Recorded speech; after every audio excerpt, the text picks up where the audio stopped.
اللہ کے رسول حضرت محمد مصطفیٰ صلی اللہ علیہ وآلہ وسلم بار بار امام حسین کو بلند کر کے دنیا کو یہ بتاتے تھے کہ یہ حسین مجھ سے ہے اور میں اس حسین سے۔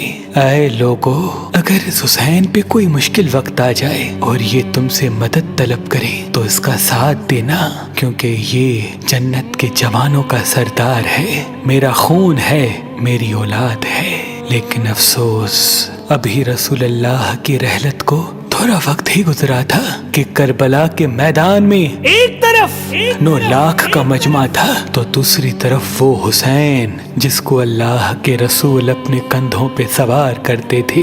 امام حسین علیہ السلام اپنے نانا کی امت سے بار بار کہتے رہے کہ کیوں میرا رستہ روکا ہے؟ اے لوگو، پہچانو، میں تمہارے نبی کا نواسا ہوں۔ کیوں 3 دن سے میرے بچوں کو پیاسا رکھا ہے؟ کیوں میرے عزیز و اقارب کو شہید کیا ہے؟ بتاؤ، کیا میں نے رسول اللہ کی شریعت میں ترامیم کی ہے؟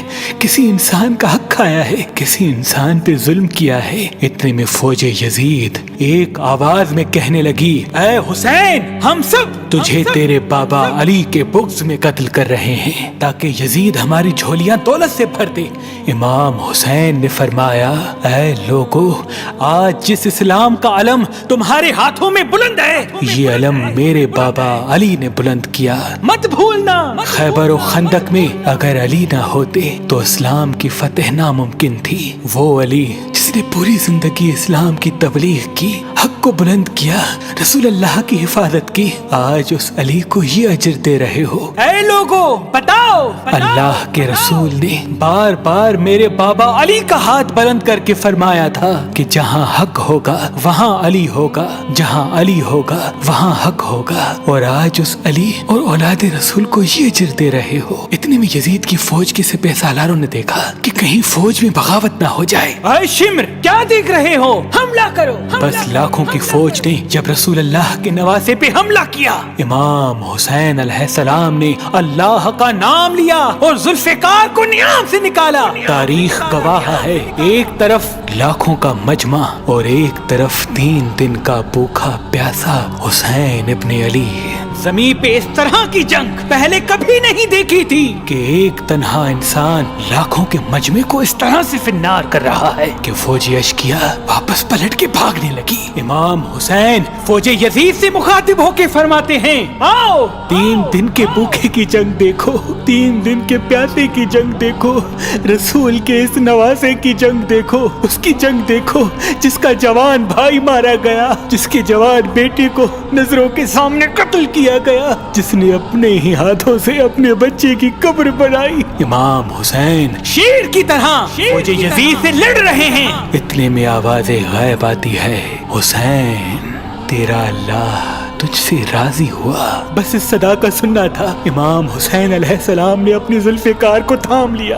اتنی میں عمر بن سعد کہتا ہے، شمر، کیا دیکھ رہے ہو؟ یہ علی کا شیر ہے، اس کو مات دینا ناممکن ہے، جاؤ خیموں کو آگ لگا دو۔ بس کچھ ظالموں نے بیبیوں کے خیموں کو آگ لگا دی اور کچھ امام حسین کو دور سے تیر مارنے لگے۔ امام حسین کبھی بیبیوں کے خیموں کی طرف بڑھتے ہیں، کبھی فوج کی طرف جاتے ہیں۔ عمر بن سعد اور شمر نے فوج کو 4 حصوں میں تقسیم کر دیا اور یہ کہا کہ کوئی بھی حسین کے قریب نہ جائے، جس کے پاس جو چیز ہے وہ دور سے حسین کو مارے۔ جس کے پاس نیزہ تھا اس نے نیزہ مارا، جس کے پاس تیر تھے وہ تیر مارتا رہا، جس کے پاس برچیاں تھی وہ برچیاں مارنے لگا۔ تاریخ نے لکھا جس کے پاس مارنے کے لیے کچھ نہ تھا وہ کربلا کی گرم زمین سے مٹی اٹھا کے امام حسین کی طرف پھینکتا رہا۔ امام حسین کے جسم مبارک پہ ہزاروں زخم لگتے رہے، آپ کے جسم مبارک پر اتنے تیر تھے کہ آپ کا جسم مبارک نظر تک نہیں آ رہا تھا۔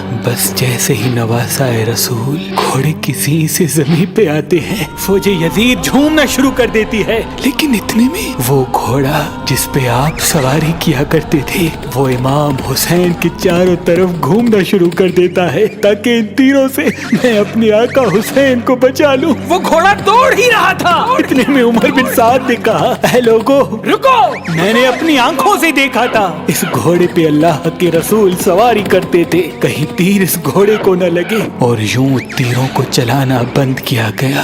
अफसोस है उन लोगों को उस घोड़े का तो एहतराम मालूम था जिस पे रसूल अल्लाह सवारी किया करते थे, लेकिन उस हुसैन का एहतराम भूल चुके जिनको अपने कंधों पे सवार करके उम्मत को दिखाया करते थे।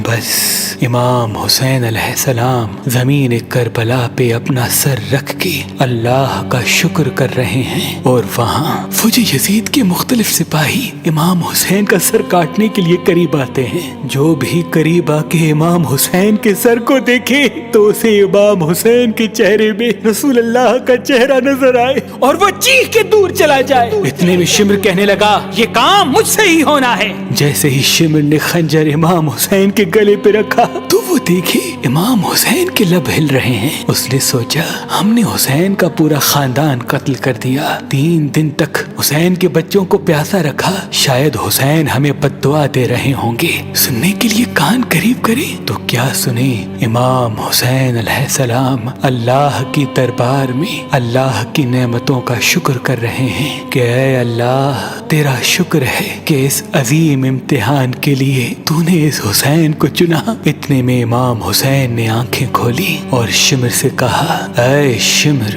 क्या तू नहीं जानता मैं रसूल अल्लाह का नवासा हूँ, जन्नत का सरदार हूँ, हक पे हूँ, बेजुर्म हूँ। शिमर ने कहा, हाँ मुझे मालूम है। फिर आपने फरमाया, तो क्यों कत्ल कर रहे हो? शिमर ने कहा, ताकि यजीद मेरी झोली दुनियावी दौलत से भर दे। बस ये कहते कहते शिमर इमाम हुसैन का गला काटता रहा और फौजी यजीद मुसलसल झूमती रही। इमाम हुसैन के सर कलम होने के बाद सादात को लूटा गया। इमाम हुसैन के सर मुबारक को नोके सिना पे बुलंद कर दिया। बीबी सकीना को तमाचे मारने लगे। रसूल अल्लाह की नवासियों के सरों से चादर को लूट लिया और इमाम हुसैन के जिस्म मुबारक की तौहीन करने लगे। तारीख ने लिखा, इमाम हुसैन के जिस्म पर जो जो चीजें थी उनको लूटने लगे। इतने में एक शख्स इमाम हुसैन के जिस्म के करीब आया। इमाम हुसैन के हाथ में एक अंगूठी पहनी थी, उतारने की कोशिश की, ना उतरी। वो उंगली काट के अंगूठी ले गया। आपके जिस्म मुबारक को रस्सियों से बांध के करबला की गर्म जमीन पे इधर से उधर फिराया गया। इतने में उमर बिन साद ने कहा, ऐ शिमर, हुसैन और उसके साथियों की लाश का वो हश्र करते हैं कि रहती दुनिया तक कोई भी यजीद के खिलाफ आवाज न उठाए। सबके जिस्म से सरों को काट लो और सबकी लाशों को पामाल कर दो। जमीन करबला गवाह है, कहीं से कोई कबीला उठ के आता है और कहता है कि हम हुर की लाश को पामाल होने नहीं देंगे। कहीं बीबी उम्मे लैला का कबीला आके कहता है कि हम अली अकबर का लाशा पामाल होने नहीं देंगे। कहीं बीबी रुबाब के कबाइल के लोग कहते हैं हम अली असगर का लाश पामाल होने नहीं देंगे। एक एक शहीद की लाश पामाल होने वाली जगह से हटाई गई। तारीख गवाह है, सिर्फ रसूल अल्लाह का अकेला नवासा करबला की गर्म जमीन पे पड़ा रहा और मगरिब के घोड़े मशरिक की तरफ, मशरिक के घोड़े मगरिब की तरफ दौड़ते रहे। इमाम हुसैन का जिस्म पामाल होता रहा। इमाम जाफर सादिक अलैहिस्सलाम फरमाते हैं, मेरा सलाम हो मेरे उस गरीब दादा पर जिसकी लाश को इस तरह से पामाल किया गया कि उनकी दाईं पसलियां बाईं पसलियों की तरफ चली गई और बाईं पसलियां दाईं पसलियों की तरफ चली गई, जिनका सीना और पुश्त एक साथ हो गया। सलाम हो मेरे उस बेवतन दादा हुसैन पर जिनके जिस्म मुबारक के टुकड़ों को जमीन करबला पे बिखेरा गया। सलाम हो, सलाम हो, सलाम हो।